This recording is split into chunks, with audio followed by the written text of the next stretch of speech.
So you often see a lot of politicians and stuff like on the right wing, like when it comes to the Trump people, the MAGA chud assholes, the people like Marjorie Taylor Greene and Matt Gaetz and all those people, and they're always talking shit about the FBI. Oh, the FBI is it's all a bunch of feds, blah blah blah blah blah. They're infiltrating our groups. They're making us look bad. Like for example, the video I did a few days ago about the Indian Nazi who ran a truck at the White House. If you haven't seen that video yet, please go check it out.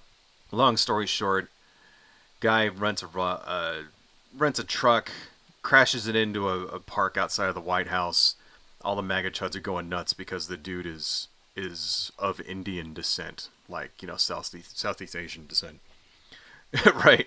And and all that stuff. And so he's not exactly white. So they're all losing their minds over it, that kind of thing. And the main thing you're hearing is that they're calling him a Fed, FBI plant, saying the whole thing's a false flag because they don't understand that white supremacism is an ideology that people of other races who are not white may also adhere to.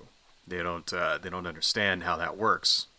So to them, someone with brown skin obviously must, cannot be a Nazi, even though he had a Nazi flag and even though he said a bunch of Nazi shit to the cops when they interviewed him after he tried to run his truck into the White House and all that stuff.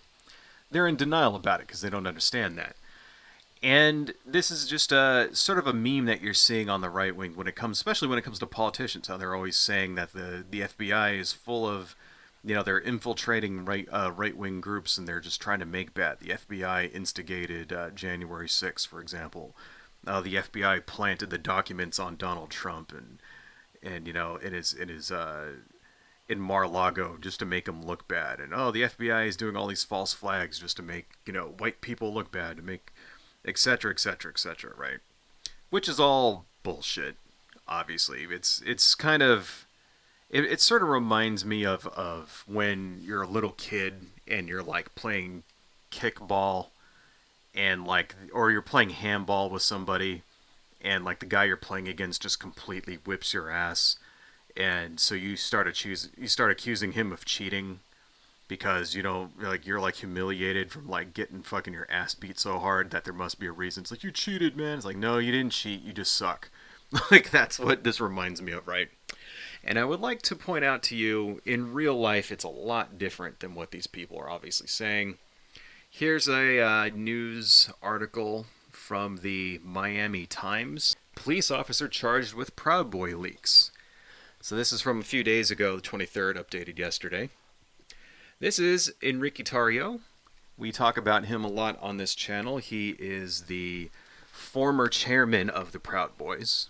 Right, Proud Boys, of course, are a far right-wing street gang militia kind of thing, which was started by a online blogger named Gavin McGinnis. No need to really go into the history of the Proud Boys. I have a like a 2-hour stream all about them and where they came from and Gavin McGinnis and him peeing in his own cornflakes and crap like that. It's humiliating and stupid.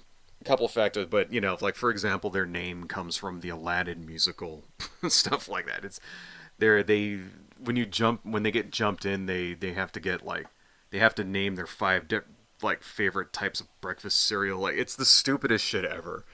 And it has turned into basically a brown shirts organization. I guess that's the best way that I could describe them. If the Republican Party had an equivalent of Hitler's brown shirts, it would be the Proud Boys. These are the guys that show up at rallies and stuff like that whenever, say, there's a BLM rally or a protest or something, and they just like go there on purpose to start shit in order to like beat people up, to assault people, that kind of thing. They are the ones that escalated street violence, right? And they're pieces of shit, is what they are, right? And he was the former chairman of them. Now, you may notice that he is also not white. There is a lot of, just as we just got finished talking about, There is a lot of overlap. Just to kind of bring this, just to touch on it again, even though we just talked about this with Stuart Rhodes, there's a lot of overlap between this group and white supremacist groups. But the Proud Boys are not strictly a white supremacist organization, but they definitely align with them a lot. And there's a lot of the membership. There's sort of different wings. There's like a super racist wing, and then there's the we just hate commies wing and stuff like that. Right. So you would just sort of say they're kind of a pseudo racist organization, but really they're more interested in basically beating up gay people, beating up leftists, anybody that they perceive as leftists. And then that's why you saw them a lot at BLM rallies, like and BLM marches, like assaulting people, crap like that. Now they're showing up a lot at school board meetings, going there to intimidate people, right? To basically threaten school board members in order to like make them ban books, stuff like that. They're showing up at drag events, being pieces of shit and assaulting people, that kind of thing. Right. So all around, very bad guys. And this guy Enrique Tarrio was the leader of all of that stuff. He has been convicted of seditious conspiracy. He's going to jail for a long time. He hasn't been sentenced just yet. That's coming soon. Hopefully it's sooner rather than later. But he's facing somewhere in the area of 60 years for his role in January 6th, as one of the organizers, of January 6th, and I hope that they throw the book at this motherfucker. But what is this article about? This article is about an officer who was helping him out. So let's read a little bit of this. Police officer was arrested Friday on charges he lied about leaking confidential information to a leader of the far-right Proud Boys extremist group and obstructed an investigation after group members destroyed a Black Lives Matter banner in the nation's capital. The indictment alleges that Metropolitan Police Department Lieutenant Shane Lamont, 47, of Stafford, Virginia, warned former Proud Boys National Chairman Enrique Tarrio that law enforcement had an arrest warrant for Tarrio related to the banner's destruction. So, what actually happened? I guess there was a BLM banner, and this is what Enrique Tarrio was arrested for. And then he also was arrested for bringing ammunition into Washington, D.C., which Washington, D.C. has like gun control and stuff. It's funny how like the right, the Republicans and shit like that, they're all against gun control, except in the city where they work. You're not allowed to have guns there. Right.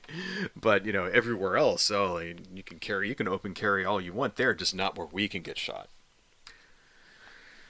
Anyway, Tarrio was arrested in Washington, D.C. 2 days before the Proud Boys members joined a mob in storming the Capitol on January 6th. Earlier this month, Tarrio and 3 other group members were convicted of seditious conspiracy charges for what prosecutors said was a plot to keep then-President Donald Trump in the White House after he lost the 2020 election. So yeah, he was planning on being there.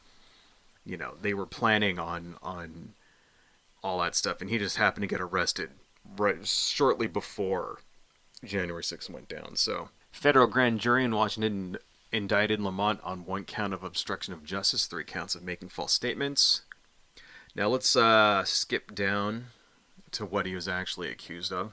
Lamont, who supervised the intelligence branch of the police department's Homeland Security Bureau, often contacted Tarrio about Proud Boys' planned activities in Washington. Prosecutors say the 2 men communicated at least 500 times across several platforms over a period of nearly a year and a half. Lamont began using Telegram messaging platform to give Tarrio information about law enforcement activity around July 2020. And a year after they started talking, according to prosecutors, by November that year, he was talking about meeting Tarrio during a night out.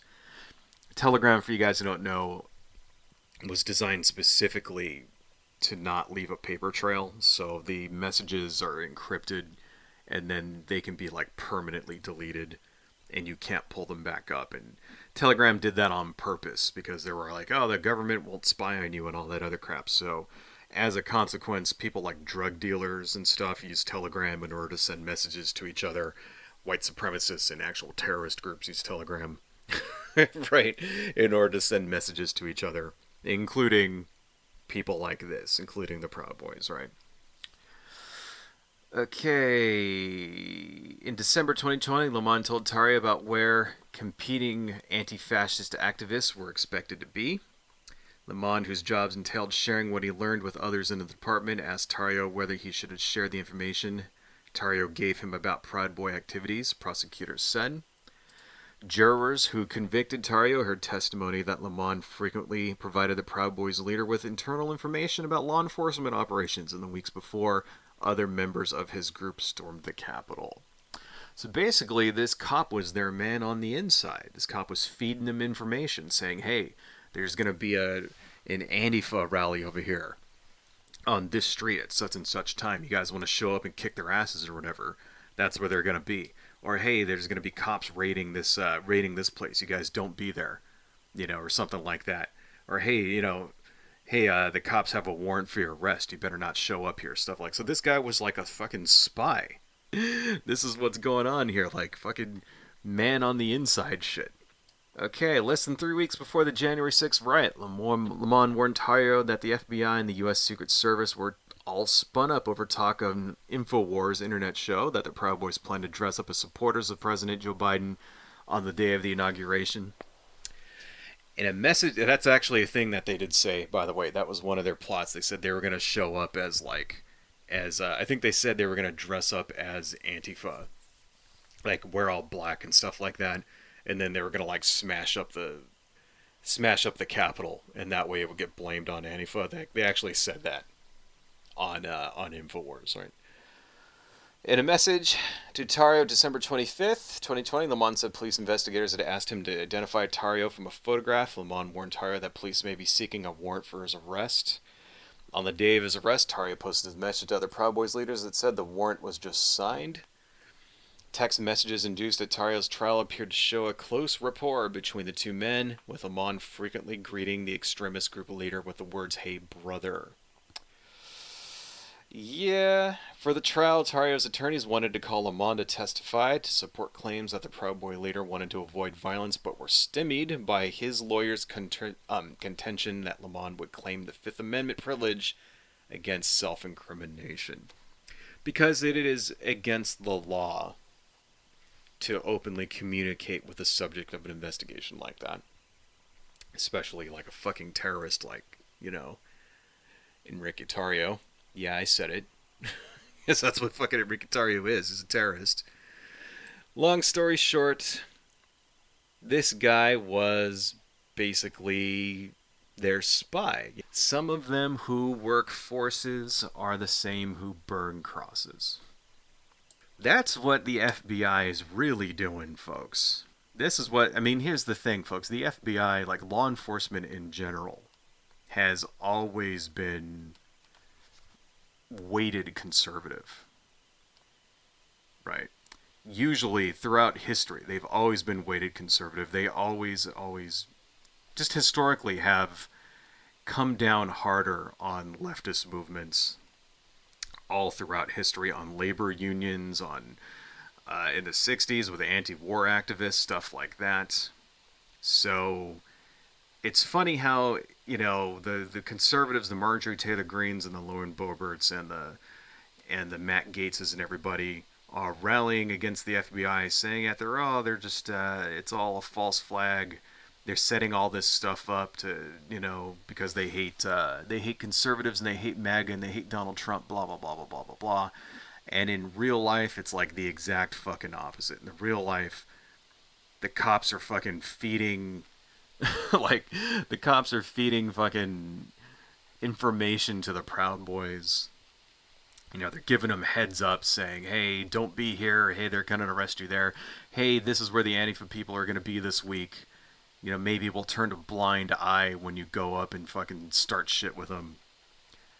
That's what's really going on. So every time, just, wanted to point this out. Every time you hear some fucking stupid ass MAGA chud asshole screaming and yelling about how it's all a false flag, and how the cops and the FBI and all that are setting up false flags just to, like, I don't know, make white people look bad for some reason. Just remember, in real life, it's the exact opposite. In real life, they're all in the same boat. and overwhelmingly, the law enforcement establishment is on their side. I mean, I know you all already know it. I know everybody watching this is probably sitting there going, "No, duh. Yeah, we all tell us something we don't know, motherfucker." This is the proof. Fuck Enrique Tarrio. I hope he rots in prison. Hello folks, if you like what I do and you want to support the channel, please consider buying something from my Etsy shop, supporting me on Patreon, liking and subscribing, and checking me out across my social media links listed below. Thank you all so much, and see you next time.